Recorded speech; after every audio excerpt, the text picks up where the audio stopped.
This is Chapter 6. I had a curious feeling of bewilderment when I woke the next morning. The bare room with the red and blue rag carpet, green china toilet set utterly strange. In the hall outside I heard a clock strike. Heavens, I thought, I've overslept myself nearly 2 hours. What on earth will Andrew do for breakfast? And then as I ran to close the window I saw the blue Parnassus with its startling red letter standing in the yard. Instantly I remembered. And discreetly peeping from behind the window shade I saw that the professor, armed with a tin of paint, was blotting out his own name on the side of the van, evidently intending to substitute mine. That was something I had not thought of. However, I might as well make the best of it. I dressed promptly, repacked my bag, and hurried downstairs for breakfast. The long table was nearly empty, but one or two men sitting at the other end eyed me curiously. Through the window I could see my name in large red letters growing on the side of the van. The professor diligently wielded his brush. And when I'd finished my coffee and beans and bacon, I noticed with some amusement that the professor had painted out the line about Shakespeare, Charles Lamb, and so on. He had substituted new lettering. The sign now read, H. McGill's Traveling Parnassus, Good Books for Sale, Cookbooks a Specialty, Inquire Within. Evidently, he had distrusted my familiarity with the classics. I paid my bill at the desk and was careful also to pay the charge for not putting up the horse in the van overnight. Then I strolled into the stable yard where I found Mr. Mifflin regarding his handiwork with satisfaction. He had freshened up all the red lettering, which shone brilliantly in the morning sunlight. "Good morning," I said. "Good morning." He returned it. "There, Parnassus is really yours. All the world lies before you. And I've got some more money for you. I've sold some books last night. I persuaded the hotel keeper to buy several volumes of O. Henry for his smoking room shelf, and I sold the Waldorf cookbook to the cook. My, wasn't her coffee awful? I bet the cookbook will better it." He handed me 2 limp bills and a handful of small change. I took it gravely and put it in my purse. This was really not bad. More than $10 in less than 24 hours. "Parnassus seems to be a gold mine," I said. "Which way do you think you'll go?" he asked. "Well, as I know you want to go to Port Vigor, I thought I might as well give you a lift that way," I answered. "Good! I was hoping you'd say that. They tell me the stage for Port Vigor doesn't leave till noon. I'd think it would kill me to hang around here all morning with no books to sell. Once I get on the train, I'll be all right." Bach was tied up in the corner of the yard under the side door of the hotel. I went over to release him while the professor was putting Peg in harness. As I stooped to unfasten the chain from his collar, I heard someone talking through the telephone. The hotel lobby just over my head, and the window was open. "What did you say?" "McGill, yes, sir. Registered here last night. She's here now." I didn't wait to hear more. Unfastening Bach, I hurried to tell Mifflin, and his eyes sparkled. "The sage is evidently on our spoor," he chuckled. "Well, let's be off." I don't see what he can do, even if he overhauls us. The clerk was calling me from the window. "Miss McGill, your brother's on the wire. He asked to speak with you." "Tell him I'm busy," I retorted, climbed onto my seat. It was not a diplomatic reply, I'm afraid, but I was too exhilarated by the keen morning and the spirit of adventure to stop to think of a better answer. Mifflin clucked to Peg, and off she went. The road from Shelby to Port Vigor runs across the broad hill slopes that trend towards the Sound, and below on our left the river lays glittering in the valley. It was a perfect landscape. The woods were all bronze and gold. The clouds were snowy white and seemed like heavenly washing hung out to air. The sun was warm and swam gloriously in an arch of superb blue. My heart was uplifted indeed. For the first time, I think, I knew how Andrew feels on his vagabond trips of his. Why had all this been hidden from me before?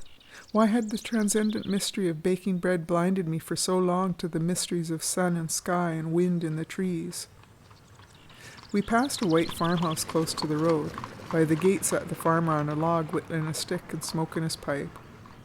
Through the kitchen window I could see a woman blackening the stove.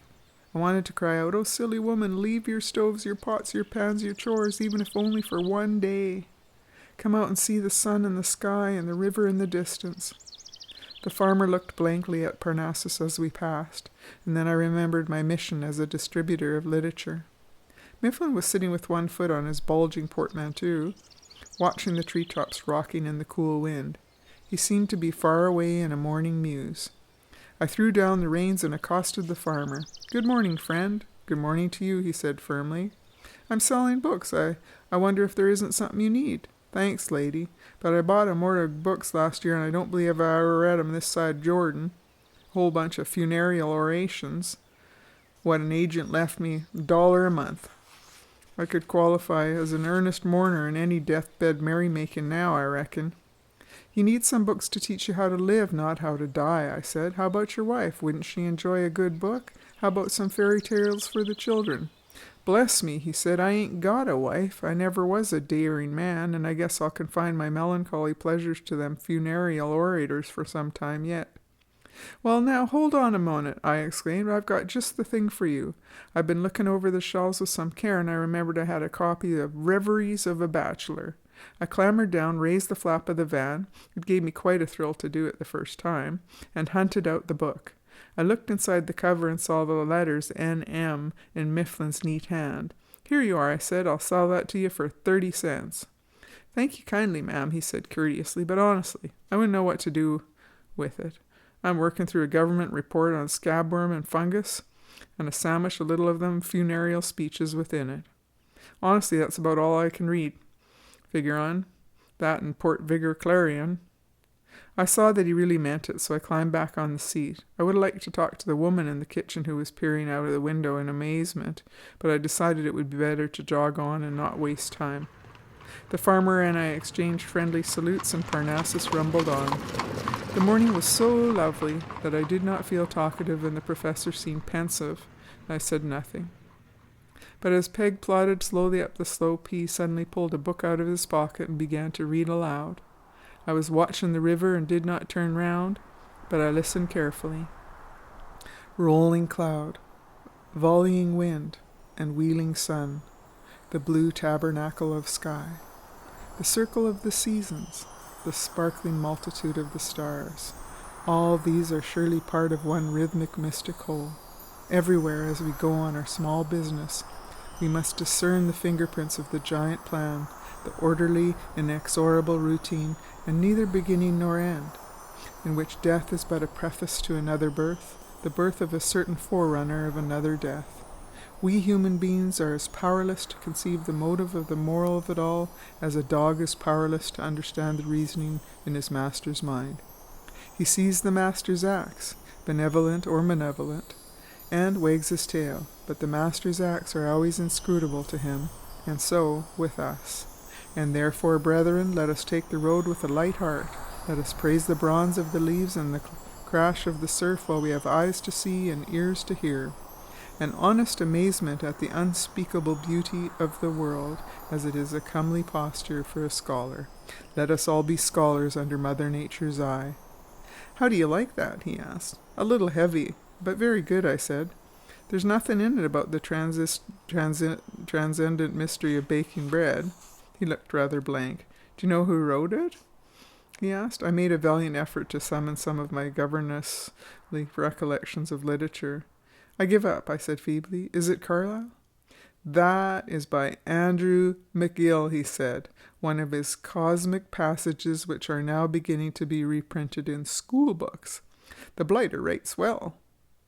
I began to be uneasy lest I should put forth a literary catechism, so I said nothing, but roused Peg into an amble. To tell the truth, I was more curious to hear the professor talk about his own book than about Andrew's.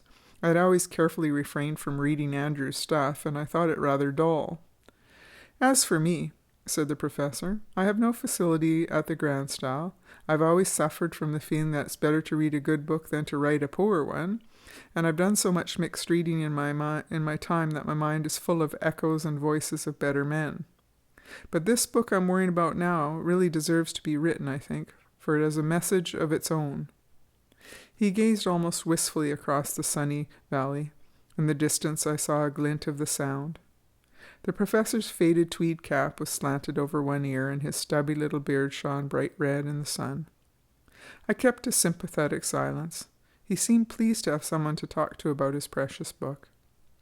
The world is full of great writers about literature, he said, but they're all selfish and aristocratic. Addison, Lamb, Hazlitt, Emerson, Lowell, take any one you choose.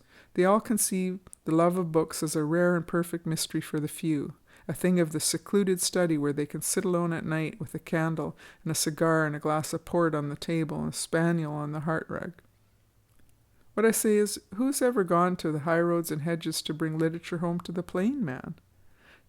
To bring it home to his business and bosom, as somebody says. The farther into the country you go, the fewer and worse books you find.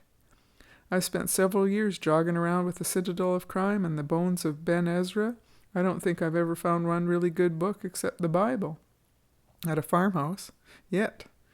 Unless I put it there myself. The mandarins of culture. What do they do to teach the common folks to read? It's no good writing down a list of books for farmers and compiling 5-foot shelves. You got to go out and visit the people yourself. Take the books to them. Talk to the teachers and bully the editors of country newspapers and farm magazines to tell the children stories. And then little by little you begin to get the good books circulating in the veins of a nation. It's a great work, mind you. It's like carrying the Holy Grail to some of these way-back farmhouses. And I wish there were 1,000 Parnassuses instead of just one. I'd never give it up if it weren't for my book, but I want to write about my ideas in the hope of stirring other folks up. 2. I don't suppose there is a publisher in this country who will take it. Try Mr. Decameron, I said. He's always been very nice to Andrew. Think what it would mean, he cried, waving an eloquent hand. If some rich man would start a fund to equip 100 or so wagons like this to go huckstering literature around the rural districts, it would pay, too, once it got started. Yep, by and by the Bones of Webster. I went to the meeting of booksellers once at some hotel in New York, told them about my scheme, and they laughed at me. But I've had more fun toting books around this Parnassus than I could have in 50 years sitting in a bookstore or teaching school or preaching. Life's full of savor when you go creaking along the roads like this. Look today, the sun and the air and the silver clouds. Best of all, though, I love the rainy days. I used to pull up alongside the road, throw a rubber basket over a peg, Bach, curl up in the bunk and smoke and read. I used to read aloud to Bach. We went through Midshippy and Easy together and a good deal of Shakespeare. He's a very bookish dog. We've seen some queer experiences in this Parnassus. The hill road from Shelby to Port Vigor is a lonely one. Most of the farmhouses lie in the valley. If I had known better, we would have taken the longer and more populous way. But as a matter of fact, I was enjoying this wide view and the solitary road lying white on the sunshine. We jogged along very pleasantly. Once more we stopped at a farmhouse where Mifflin pleaded for the chance to exercise his art. I was much amused when he succeeded in selling a copy of Grimm's Fairy Tales to a shrewd spinster on the plea that she would enjoy reading the stories to her nephews and nieces who were coming to visit her. My, he chuckled as he gave me a dingy quarter he had extracted, there's nothing in that book as grim as she is.